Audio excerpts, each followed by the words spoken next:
Morning. I heard a couple. Good morning. Good morning. Kids, you can escape to your kingdom.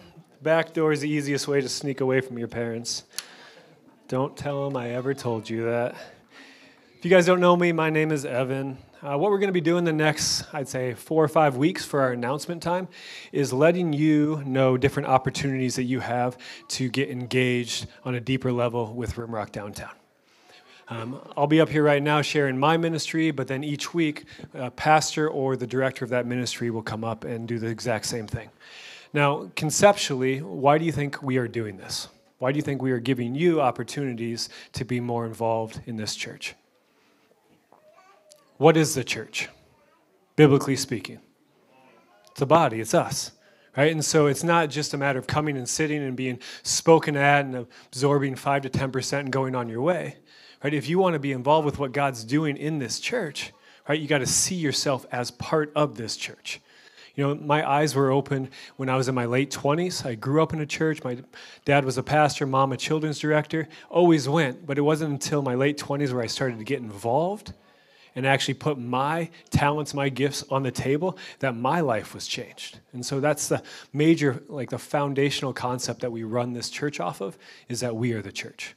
And so my area of ministry is teaching as well as helping kind of facilitate the church as a whole. So I'll start with teaching, a couple different opportunities you have. On Thursdays for the next 4 or 5 weeks, we're meeting down here at 6 o'clock, and we're learning how to study the Bible.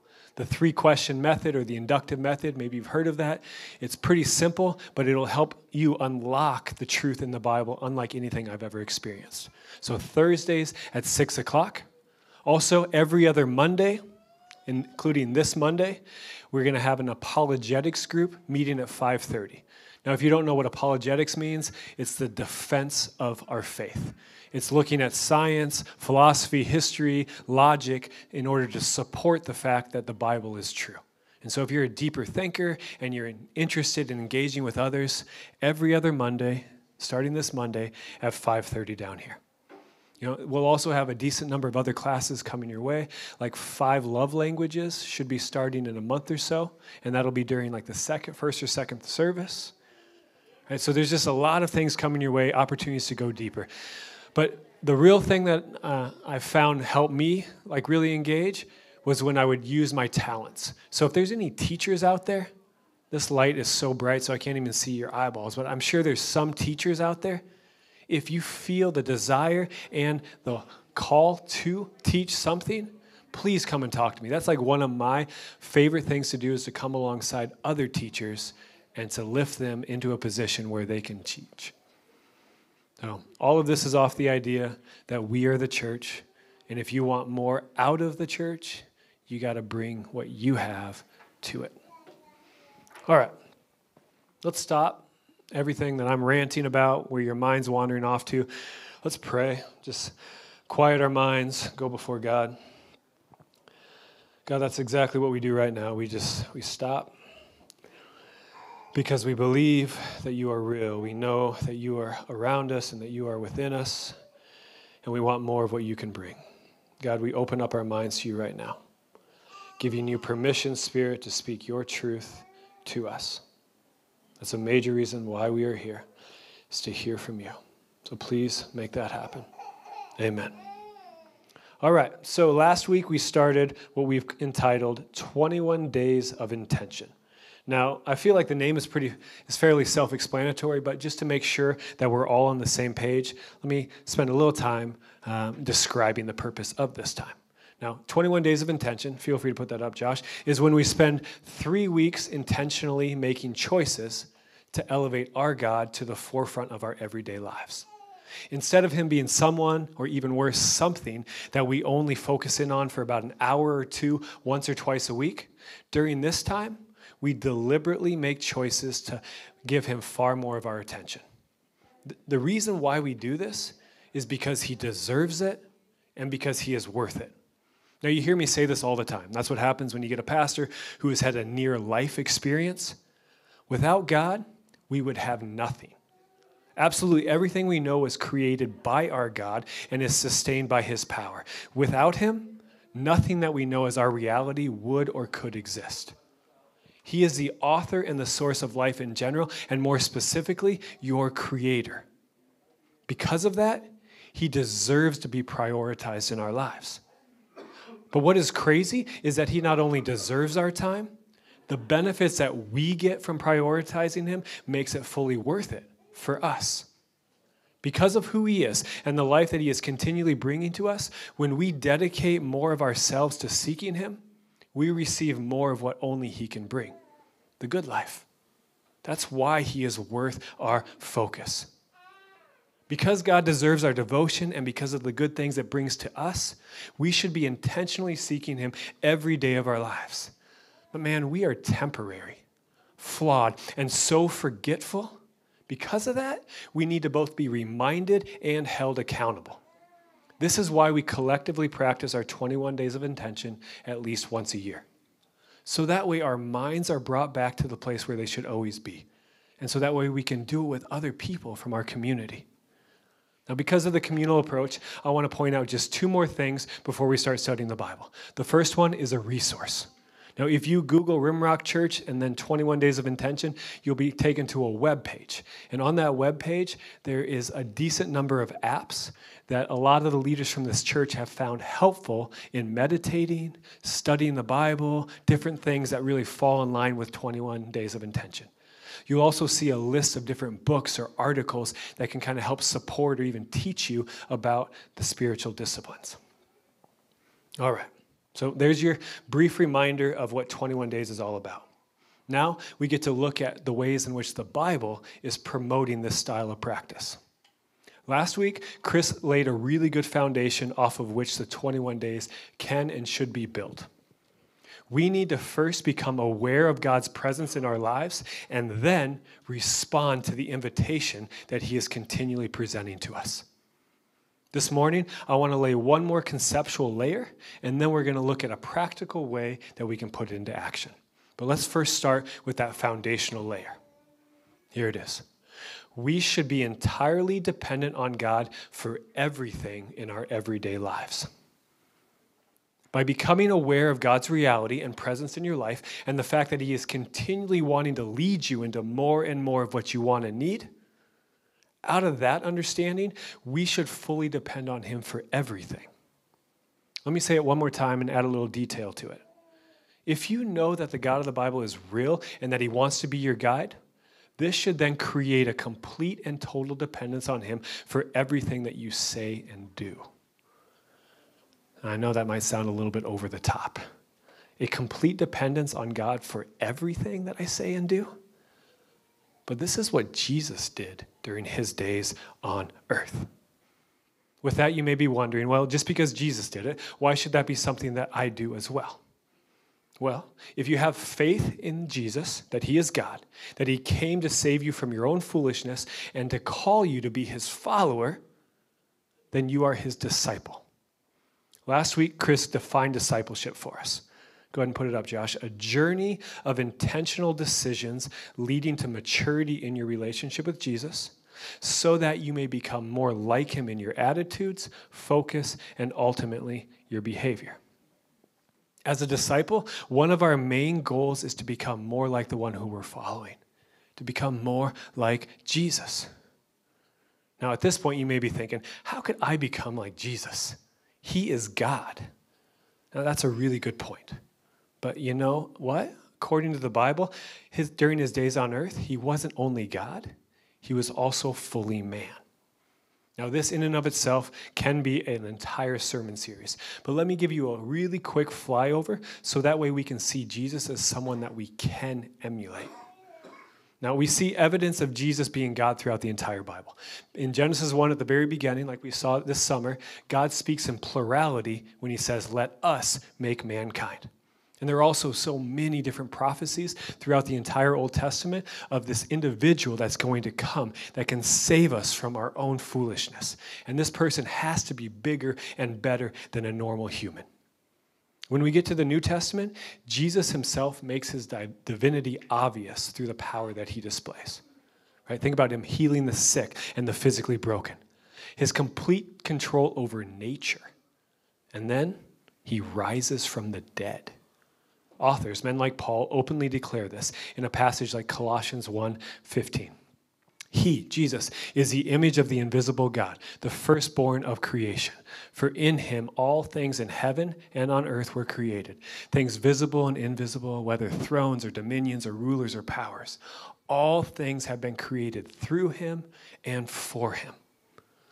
Over and over, the Bible shows that Jesus is God, but it also shows us that he was a man as well. During his 33 years on earth, he was born of a human woman. He got thirsty, hungry, felt anxiety and stress, and he was tempted. He also experienced physical pain and suffering, and then he died. If he was solely God, a divine and perfect being, none of these things could have happened to him, but they did. Why? Because he left his place in heaven and became one of us. He did this so that way he could be our Messiah and save us from our own destruction. And one of the ways in which this salvation comes is by him being our guide, our sensei, showing us how we should be living. Now, because as his disciples, we should be striving to be more like him, this morning I want to first show you Jesus' total dependence on his Father, and then look at one of the ways that maybe helped him have this style of approach to his life. Now, there's so many things that we can learn about how we should live when you read through Jesus' life. But in my opinion, at the foundation of everything that we can learn from him, this is the most important. His complete and total dependence on God for everything he would say or do. And with any of the principles or truths that we declare from this pulpit, this is coming directly from the Bible. As I've been digging into this week, I've noticed that this must be a key truth that John, right, the book of John, was trying to communicate through his gospel. Let me give you some examples. If you want these after the fact, come and talk to me, but they'll be behind me too. So starting in John 5, verse 19, Jesus said to them, "Very truly I tell you, the Son can do nothing on his own, but only what he sees the Father doing. For whatever the Father does, the Son does likewise." Skip down to verse 30. "I can do nothing on my own. As I hear, I judge, and my judgment is just." Why? Because I seek to do not my own will, but the will of him who has sent me. Verse 36. "But I have a testimony greater than John's. The works that the Father has given me to complete, the very works that I am doing, testify on my behalf that the Father has sent me." Chapter 6, verse 38. "For I have come down from heaven, not to do my own will, but the will of him who sent me." Chapter 8, verses 26 and following. "I have much to say about you and much to condemn," said Jesus, "but the one who sent me is true, and I declare to the world what I have heard from him." They did not understand what he was speaking, that he was speaking to them about the Father. So Jesus said, "When you have lifted up the Son of Man, then you will realize that I am he, and that I do nothing on my own, but I speak these things as the Father instructed me." We're not done yet, because John's not done yet. Chapter 12, verse 49. "For I have not spoken on my own, but the Father who sent me has himself given me a commandment about what to say and what to speak." One more, chapter 14, verse 10. "Do you not believe that I am in the Father and the Father is in me? The words that I say to you I do not speak on my own, but the Father who dwells in me does his work." Man, I hope, if nothing else at this point, that you are starting to understand the point that I am trying to teach you this morning. Jesus had total dependence on his Father for everything that he said and did. Years ago, when I stumbled across one of these passages, it blew my mind and changed my view on Jesus. In these verses, it clearly shows that he is a man. He is not a hologram sent from God, from heaven onto earth, or a robot. In these verses, it shows that Jesus had a choice of saying what he wanted to say and doing what he wanted to do, which means that he had the ability to not do what the Father wanted him to do. But over and over and over during his life, he chose to seek his Father's will and then live in accordance with it. Because he did that, incredible things were brought into this broken world. Now, before we look at the strategies, one of them that I believe Jesus used to help him hear his Father's voice and understand his will, I want to give you one example of Jesus following God's plans and not that of the logic of man. Now, I'm sure most of you have heard of Jesus being baptized before. It's in all four Gospels. Right? Do you remember what happened during his baptism? Right? He goes under, he comes up, and then the heavens are opened. Right? A spirit like a dove descends, and God's voice comes out saying, "You are my son, the beloved. With you I am well pleased." Now, prior to this, Jesus had done nothing noteworthy and was known by no one. This is his grand entrance into the Jewish world. And man, what a way to enter the scene. The heavens opening, and the same spirit, the one that had descended upon men like Gideon, Samson, and King David, it comes upon him. And then an audible voice from heaven announcing his identity as his son. Think about if you were running for office, let's say to be the next mayor of Rapid City, and you were able to introduce yourself to the public in ways that not only caught their attention, but showed them that you were someone really special. Something like being introduced by Governor Kristi Noem on the Senate floor as the next best thing in Rapid City. After you had caught the public eye, what would be the next logical thing that you would do? Get interviewed by the press, pictures of you holding, maybe even kissing a beautiful baby. You'd give speeches at homecoming games. Logic would encourage us to take advantage of the noteworthy moment and then get more and more people's interest and respect. But do you guys remember what Jesus did? Look at Mark 1. It's like the most summarized version of his baptism. And then the Spirit immediately drove Jesus out into the wilderness. He was in the wilderness 40 days, tempted by Satan, and he was with the wild beast, and the angels waited on him. The moment after Jesus enters the scene, he takes off into the wilderness for almost a month and a half. Why? Because the Spirit of God told him to. This is just one of many, many examples of Jesus not doing what seemed logical for a man who was coming into the world to be its Savior. But he didn't do what he would have done, what we would have done, because he was only doing what he saw the Father do. Remember, it said that in John 5:19. And because he followed only his Father's will, look at what happened to the world through him. It was completely changed forever for the better. Now remember the premise that we are exploring. As Jesus' followers, we are looking to be discipled by him. And a major part of the discipleship is becoming more like him in your attitudes, your focus, and ultimately your behavior. And at the foundation of everything that Jesus did, he was simply doing what his Father wanted him to do. This means that this should be our goal as well. To do nothing on our own, but to speak the things that the Father has instructed us to speak, like Jesus said in John 8:28. Why should we do this? Because just like Jesus, we can then be used by God to change our world. Now, I know that this isn't as straightforward and as simple as I might be making it out to be. Being fully obedient to a God that very few people, if anybody, has ever seen or audibly heard from, it's not nearly as simple as following your own thoughts and emotions and those of the people around you. But Chris proposed this idea, this truth last week. If the God of the Bible is real and what is found in the Bible is true, then God is all around us. And he is continually trying to make his ways known to us. That means that much of the problem of us not hearing from God, it is us. And it is our lack of awareness to his reality and his influence on our day-to-day lives. This leads to our second point this morning.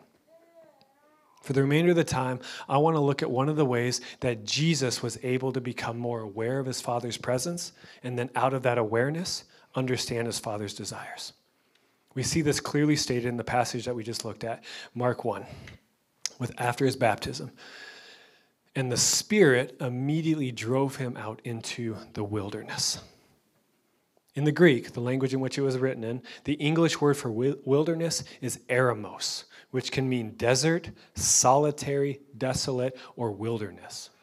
It is a place that is uninhabited, a place where a person can go and not run into another person.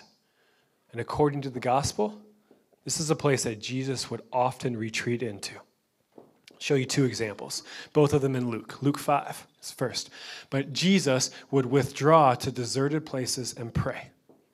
Now, during those days, Jesus went to the mountain to pray, and he spent the night in prayer to God. If you read the narratives of Jesus' ministry through this lens, looking for times that Jesus pulled away into the wilderness or climbed up a mountain, you'll see it all throughout the Gospels. It is also something that we see Jesus encouraging his disciples to do. Mark 6. The apostles gathered around Jesus and told him all that they had done and taught. He said to them, "Come away to a deserted place, Eremos, the wilderness, all by yourself and rest for a while." For many were coming and going, and they had no leisure even to eat. And they went away in the boat to a deserted place by themselves. As his disciples, you and me, this should definitely catch our attention.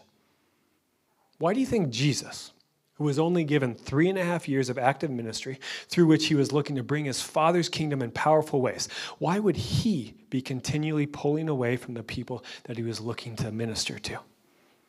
Now, part of it had to be rest. Everyone needs rest. It's crucial. But I believe that the major reason why Jesus was retreating into the wilderness was to be with God. So that way he could more aptly experience his Father, becoming more aware of his plans, and then be given the power to do what his Father wanted him to do. By choosing to step away from the crowds and seek out a silent place, Jesus was able to hear from his Father. And what's amazing, if you look at each of those examples, almost every time what follows, Jesus is doing something really profound, like calling his 12 disciples, feeding the 5,000, or willingly walking into crucifixion. If this is something that Jesus needed to do in order to better understand his Father's will and then have the power to do it, then that means us pulling away from the noise of our everyday lives is essential. It is only when we're willing to do this that we will become more aware of what God is wanting us to do and then be given the power to do it. At this point, you might be wondering, man, why does Evan keep insisting on this idea of getting quiet or moving into the silence? It's because, like Chris taught us last week, we are always being discipled by someone or something. There is no neutral place in which we can exist. Every moment of every day, we are being influenced by something. That's why Paul wrote what he wrote in Romans 12. I appeal to you, therefore, brothers and sisters, disciples, by the mercies of God, to do what? Present your bodies as a living sacrifice, holy and acceptable to God, which is your spiritual worship. Do not be conformed to this world, but be transformed by the renewing of your minds. Why do we want this to happen?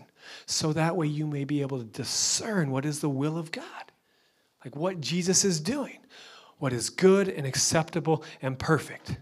According to this, and science proves it too, we are either being conformed or we are being transformed. There is no middle ground.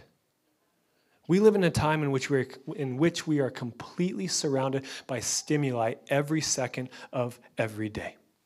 Think about screen time, phones, computers, television. I did a little research. On average, people from Generation Z, that's people in their mid-20s or younger, they spend 7.3 hours a day staring at a screen. Millennials, right, mid-20s and up to early 40s, we spend just a little bit less, 6.7 hours a day. And with Gen Xers, 40s and older, about 6 hours every day. Think about how staggering these stats are. When you remove sleep from the equation of the day, on average, we spend nearly half of our waking life being influenced by whatever is on our screens. And this doesn't even account for the music or the podcasts that we listen to and the billboards and magazines we look at. On top of that, we're surrounded by people all the time, at work, in the gym, at the grocery store, and at home. Every day, all day long, we are inundated by stimuli that is influencing the way we think and feel, which then influences what we say and what we do. Now, I know, hopefully, a lot of those things on the screen and what you listen to and what you're surrounded by, they are good. But let me ask you a question. It kind of reveals a deeper concept. Could anything be as good as what God himself wants to bring to your mind? The answer is always no. This is why we must be intentional about pulling away on a regular basis to hide from the endless distractions so that way we can get quiet before our Creator. When we do this, it gives God, most likely through His Spirit, more opportunity to speak into our minds, into our emotions, to our will. Right? That's what the Bible describes our heart. Now, this can and should be done in so many different ways, such as sitting on your back stoop or out on your front porch watching the sunrise, or going for a walk. How about a bike ride? How about getting on your paddleboard, kayak, right? Or go skiing on snow, snowboarding, whatever. What about throwing out a blanket on a really comfortable spot on a cloudless night so that way you can look at the magnificent stars? If you've ever been up to the main campus in the field behind, that is one of the best spots at night to go to look at the stars. Now, did you notice that everything that I just mentioned is outside? I've personally found that when I am outside, it forces me to continually recognize that there must be a creator, someone that is far greater than I am, which then forces my mind to stop thinking about my temporary problems or my fleeting and insignificant opportunities. I am then able to look beyond myself. Jesus, he was always pulling away into nature, and I've found that that is essential for me.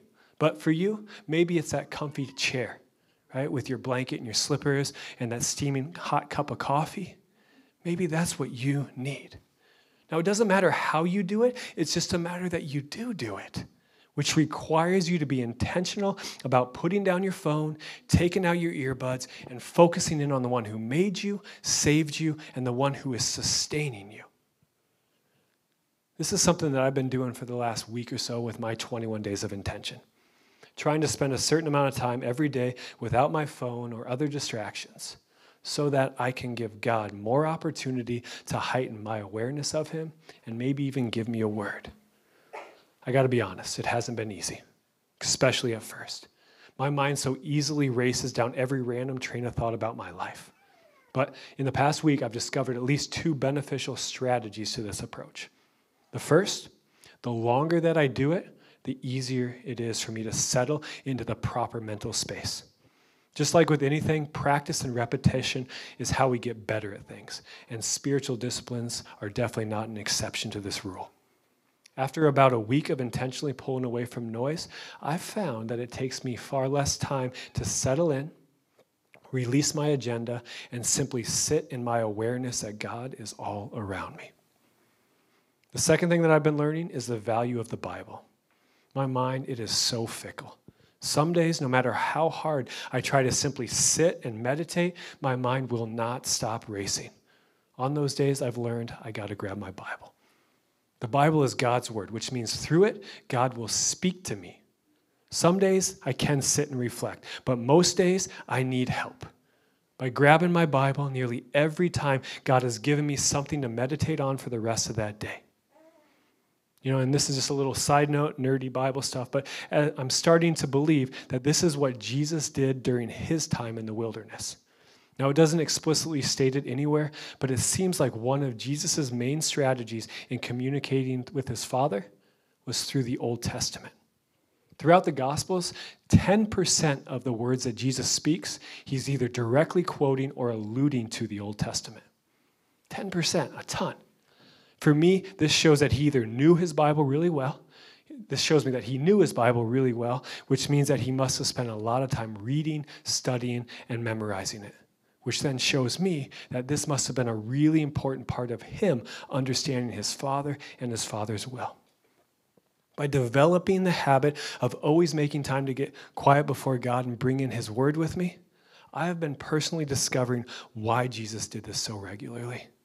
Because it opens my mind to the reality that is all around me. Let me give you a metaphor. Might be worthwhile, maybe not. With all the stimuli and chaos that surrounds us daily, it's as if we're living in virtual reality. Go ahead and put that picture up if you would. Right? We are fully overwhelmed and inundated by all of the noise and distraction and have no chance to look around at the beautiful things that are everywhere. We are people living in the midst of God's presence and His incredible creation, but all that we know is the artificial and manufactured reality that we put there and that we continually go to. But when we are willing to step away from the madness, it is as if we would take off that headset and allow our eyes to begin to slowly adjust to natural light. As the time goes, we are then able to look around us at the beauty that God has surrounded us with, and we are able to start to see His hand everywhere.